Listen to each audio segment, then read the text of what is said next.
ሰላም ጤና ይስጥልኝ ውድ ተመልካች አድማጮቻችን፣ ይህ ኤንቢሲ ወቅታዊ ዓለም አቀፋዊ ዝግጅታችን ነው። በዛሬው ዝግጅታችን የሩሲያ ባለሥልጣናት ፕሬዚደንታቸውን ቭላዲሚሮቪች ፑቲንን ፋይናንሻል ክራይሲስ አራይቭ ዲስ ሰመር ሲሉ ማስጠንቀቃቸውን እንዲሁም this war on Ukraine become too big to fail ማለታቸውን አሜሪካም ለሩሲያና ዩክሬን የመጨረሻ ያለችውን የጊዜ ገደብ መቁረጧን እንዲሁም ሩሲያም በበኩሏ በሰሜን አትላንቲክ ጦር ቃል ኪዳን ድርጅት በኔቶ ሀገራት ላይ ጥቃት ለመፈጸም መሰናዳቷንና ክሬምሊን በቀናት ውስጥ ግቡን ሊያሳካ እንደሚችል ወዲያም ከመካከለኛው ምስራቅ ቀጠናና ከሌሎች ስፍራዎች ያገኘኋቸውን አዳዲስና ወቅታዊ መረጃዎች ይዣለሁ። እስከ ዝግጅቱ ፍጻሜ ድረስም አብራችሁኝ ትዘልቁ ዘንድ የአክብሮት ግብዣዬ የአየር ሞገዱን ሁሉ አሳብሮ ከልባችሁ ይድረስ የምላችሁ አዘጋጅቼ የማቀርብላችሁ ትዕግስቱ በቀለ ነኝ።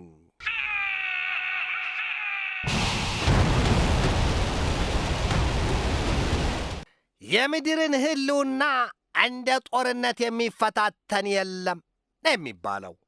በእርግጥም ዓለም ሚዛኗ የሚናጋውና አከርካሪዋ የሚብረከረከው መቼ ነው ከተባለ አንድም ጦርነት ሲመጣ፣ ሁለትም ተላላፊና ከጫፍ ጫፍ የሚዛመቱ የበሽታ አይነቶች ሲከሰቱ፣ ሦስትም የአየር ንብረት ለውጡ የሚያስከትለው የድርቅና የጎርፍ መጥለቅለቅ አበላ ሲወርዱባት፣ በእነዚህ በሦስቱ ምድር ትይዘው ትጨብጠው ይጠፋታል ሲሉ የሚያሳዩት ብዙዎች ናቸው። ጦርነት በሰው ልጅ ፈቃድና ይሁንታ የሚጀመር መቅሰፍት ነው። በጦርነት የሰው ሕይወት ወይም የንጹሐን የሕፃናትና የአቅመ ደካሞች ደም ይፈሳል፣ አካል ይጎድላል፣ ስደት፣ መፈናቀል፣ ሞት፣ እነዚህ ሁሉ የጦርነት ቅሪቶች ናቸው። የሀገር ሀብት ይወድማል። ለዚህ ደግሞ በዚህ ዘመን እየተካሄዱ ያሉ ጦርነቶችን እንደ ጋዛ ሰርጥ የሩሲያና ዩክሬንን ጦርነቶች ማየት ይበቃል። 4 ዓመታትን ሊደፍን የ2 ሳምንት ዕድሜ ብቻ የቀረው የሩሲያና ዩክሬን ጦርነት ከ2 ሚሊዮን በላይ ሰው ወድቆበታል ወይም ሕይወት ተገብሮበታል የሚል መረጃ በአሜሪካ ባለሟሎች በኩል ሲወጣ እንደነበር ያለፈውን ሳምንት አንዘነጋውም። የንብረቱ ውድመቱ የስቃይና እንግልቱ ነገር አይነሳ የሚሉት ብዙዎች ናቸው። በእርግጥ ግን አንድ ነገር አለ። እናቱ ወንዝ የሄደችበትም እናቱ የሞተችበትም እኩል ያለቅሳሉ ይባላል ሕፃናቱን። እውን በዩክሬንና በሩሲያ መካከል የሚካሄደው ጦርነት ስሙ ጦርነት ይሁን እንጂ በጋዛ ሰርጥ ካለው የኢዝራኤልና የፍልስጤማኑ ጦርነት ይነጻጸር ይሆን ወይ? 2 ሞት ይላሉ ኢትዮጵያውያኑ አበው። እንቀጥል። ሩሲያና ዩክሬን የሚያደርጉት ጦርነት ምናልባትም ሁለቱም ሀገራት የረሃብ ነገር ነካቸው ወይም የውሃ ጥም ነገር ነካቸው አሊያም የሕክምና ጉድለት አገኛቸው ወይም ገጠማቸው የሚል መረጃ አንሰማበትም። ሁለቱም የሀብት ነገር ጢቅ ብሎ ተርፏቸው የባህር ፍጥረታትን ሊመግቡ የሚችሉ ናቸው። ከምድር ፍጥረታት ባለፈ በጣም ሀብታሞች ናቸው። ከዚያ በላይ የጎዳቸው ነገር ሰሞኑን የረበበባቸው የበረዶ ውሽንፍር ነው የሚሉ ሰዎች አሉ። ጦርነቱም ጦርነት ነው፣ የመሠረተ ልማቶችን ያወድማል። በተለይም እንደዚህ አይነት የቅዝቃዜ ወቅት ወይም የክረምቱ ወቅት ሲመጣ በእነዚያ ሁለቱ ሀገራት የሚወርደው በረዶ ኮረት እየሠራ አለያም እየተነባበረ በዶማ ሊቆፍሩት ቀርቶ በትራክተርም አይነካም ነው የሚባለው። ከዚያ በላይ ቆፈኑ እየጨመደደ የሩሲያና ዩክሬንን ሰራዊት መራመድ ቀርቶ መተንፈስ እስኪሳናቸው ያደርሳቸዋል። ጦርነት አስቸጋሪ የሆነባቸው በዚያም ምክንያት ሮሮና ክስ ሲቀርብ እንደነበር አይተናል። የአሜሪካው ፕሬዚደንት ዶናልድ ትራምፕ በዚያ ወቅት ምን ነበር ያሉት? የሩሲያው ፕሬዚደንት ቭላዲሚሮቪች ፑቲን ለአንድ ሳምንት ይሄ ቀዝቃዛ ወይም ደግሞ የበረዶ አበላ እስከሚያልፍ ድረስ ለአንድ ሳምንት እንኳን ጦርነቱን ከዩክሬን ላይ ተግ አድርግላት ብየው ተስማምተናል ማለታቸውንም እንደዚሁ በዚሁ በወቅታዊና ዓለም አቀፋዊ ዝግጅት ላይ ተመልክቸዋለሁ። ነገር ግን በሁለቱ ሀገራት መካከል የሚካሄደው ጦርነት ለአፍታ ቅጽበትም አልቆመም ነበር ነው የተባለው። እነዚያ ሁለቱ ሀገራት ዩክሬንና ሩሲያ የሚያካሂዱት ጦርነት ምንም በረሃብና በስቃይ የታጀበ አይደለም። በተለይ የረሃብ ነገር አይሰማበትም። ሁለቱም ሀብታሞች ናቸው ለማለት ነው። ሩሲያ ባለፈው የአውሮፓኑ 2024 ዘመን ብቻ ከ250 ቢሊዮን ዩሮ ወይም ደግሞ ከ295 ቢሊዮን ዶላር በላይ ገንዘቧን ለዚያ ጦርነት መከስከሷን የጀርመን የደህንነት ተቋማት ገልጠዋል። የሩሲያ ሀብት ከአጠቃላይ ገቢዋ ወይም ሀብቷ ግማሽ የሚሆነው ለጦርነቱ የሚውል ነው፣ የተመደበ ነው የሚል መረጃ ወጥቷል። የጀርመን መንግሥት ሌላም ያለውና ያሳየው ነገር አለው። ያውም ሩሲያ በባልካን ቀጠና ሀገራቱ ላይ ወረራ ለመፈጸም ተዘጋጅታለች ሲል ስጋቱን አጋርቷል።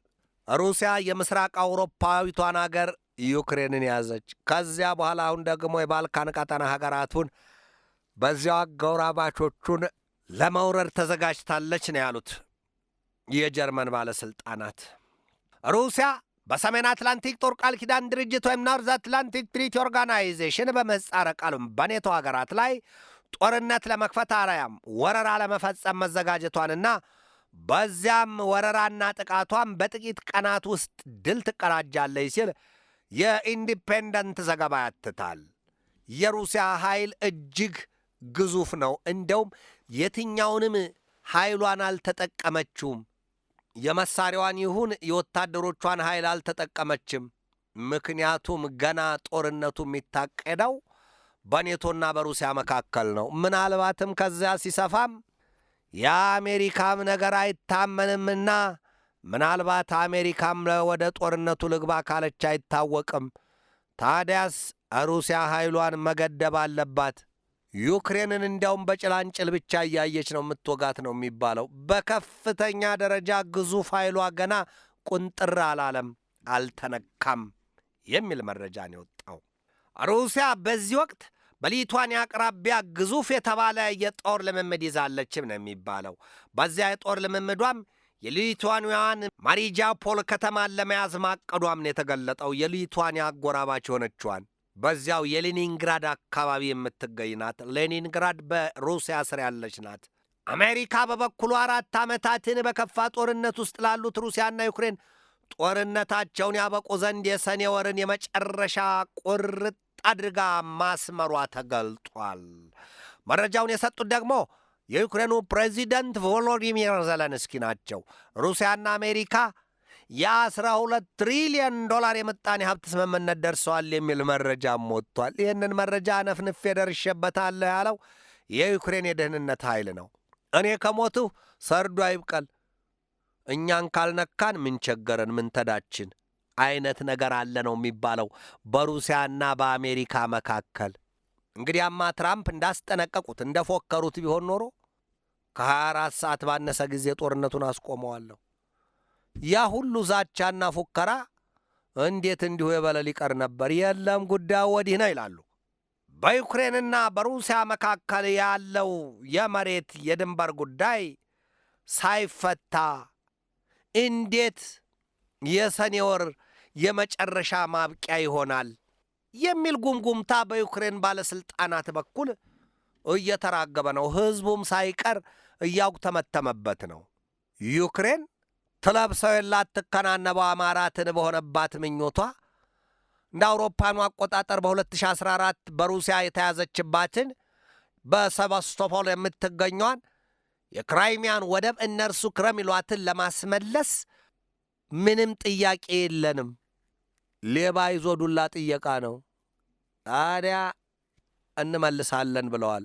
አሜሪካ ግን የዶንባስን ግዛት ለቃችሁ ረፉ፣ ለሩሲያ ስጡ። ዶንባስ ሲጠቀስ ሉሃንስክ፣ ዶኔስክ፣ ዛፖሪዚያና ኬርሶን ይገኛሉ።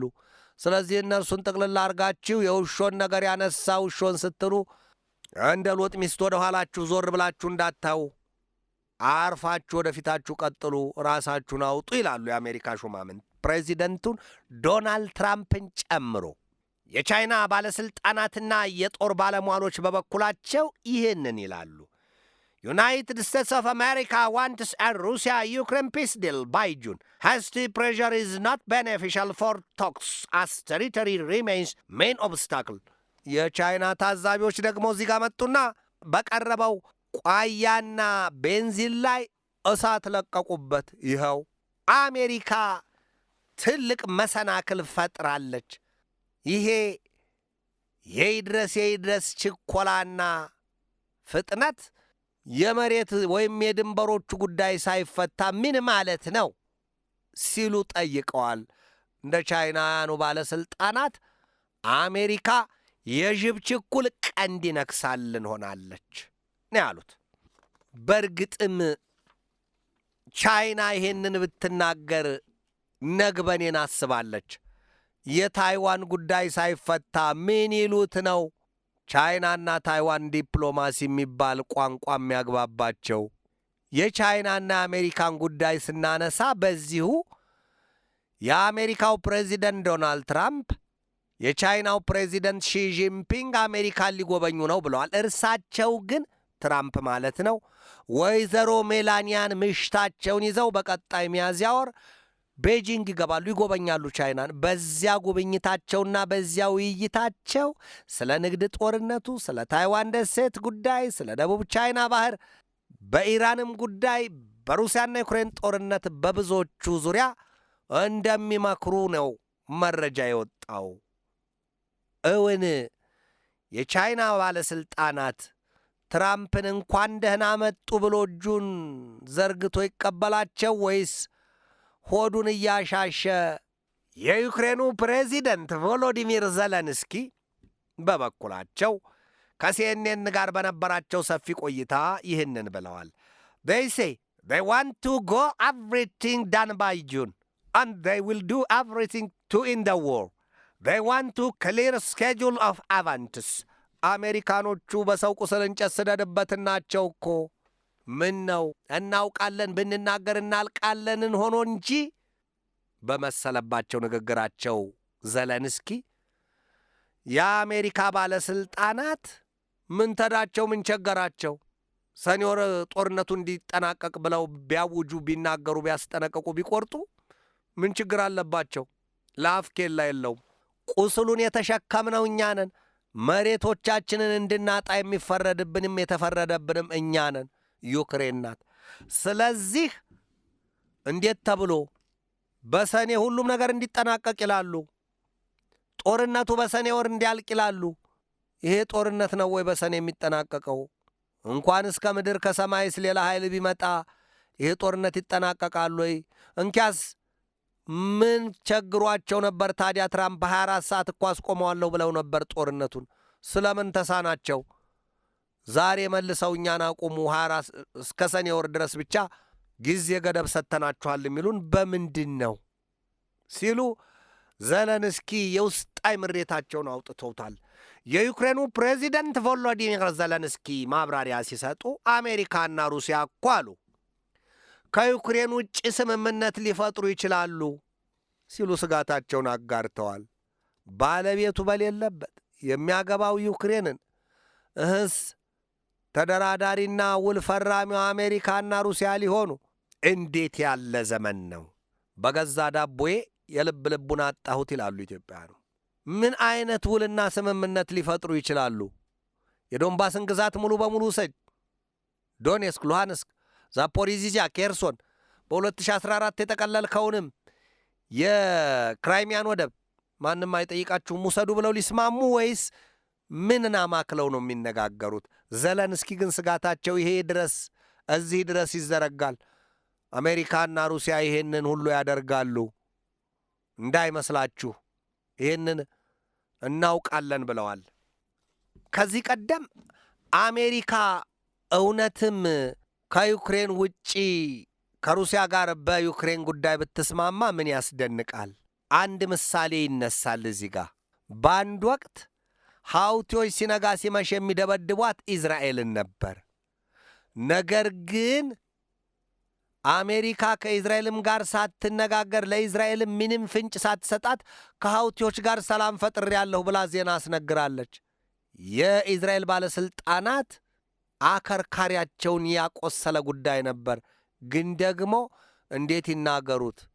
በንጉሥ አይቆጡም፣ በጨለማ አያፈጡም ጉዳዩ ያ ሆኖባቸው ወይም አይዋጣ አይተፋን ሆኖባቸው እንጂ አሜሪካና ሐውቲዎች እንደዚህ አድርገዋል፣ ስምምነት ፈጽመዋል። ግን የኋላ ኋላ አልዘለቀም።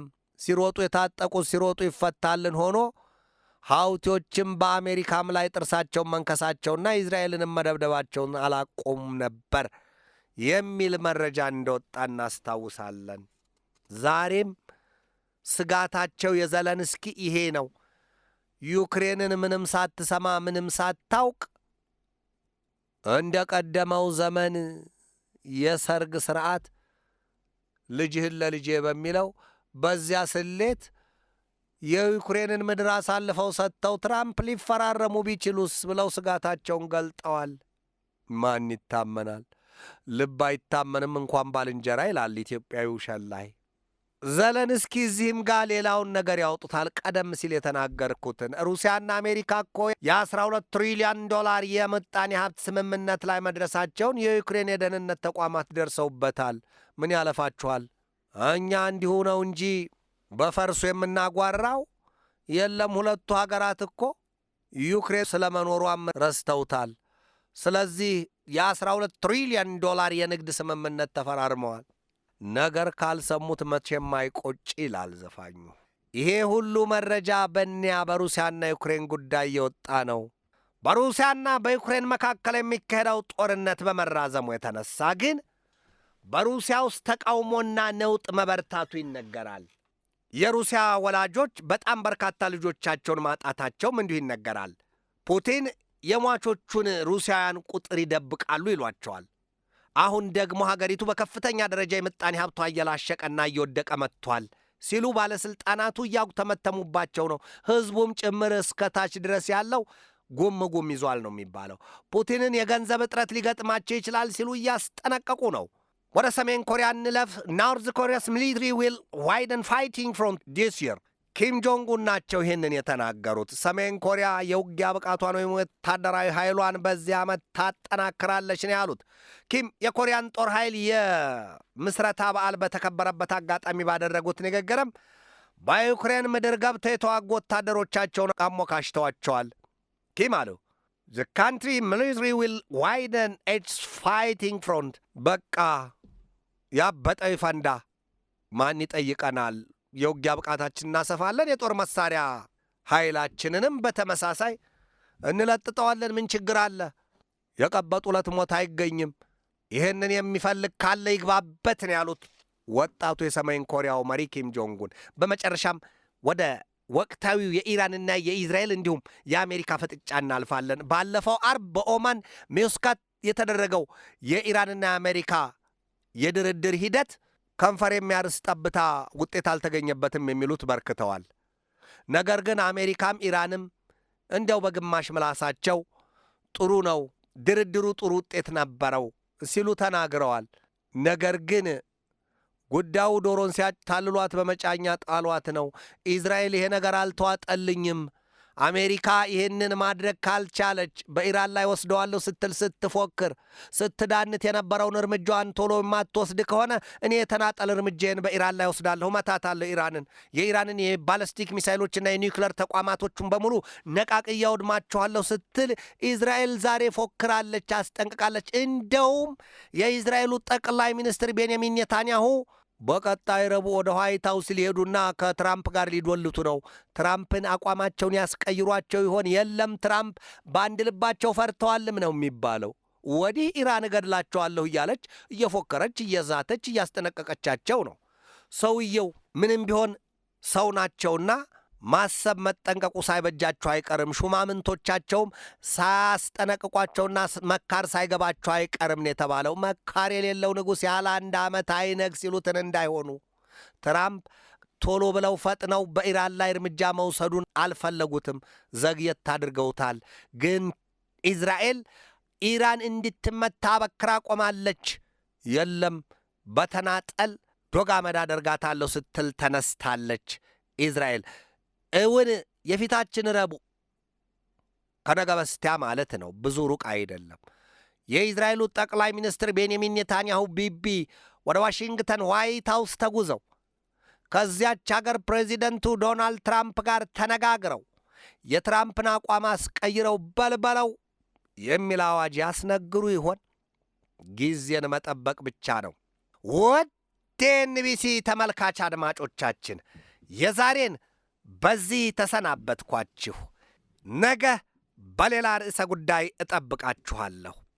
እስከዚያው ከልባችን እስከ ዓለማችን ሰላም ተመኘሁ። በድጋሜ ሰላም።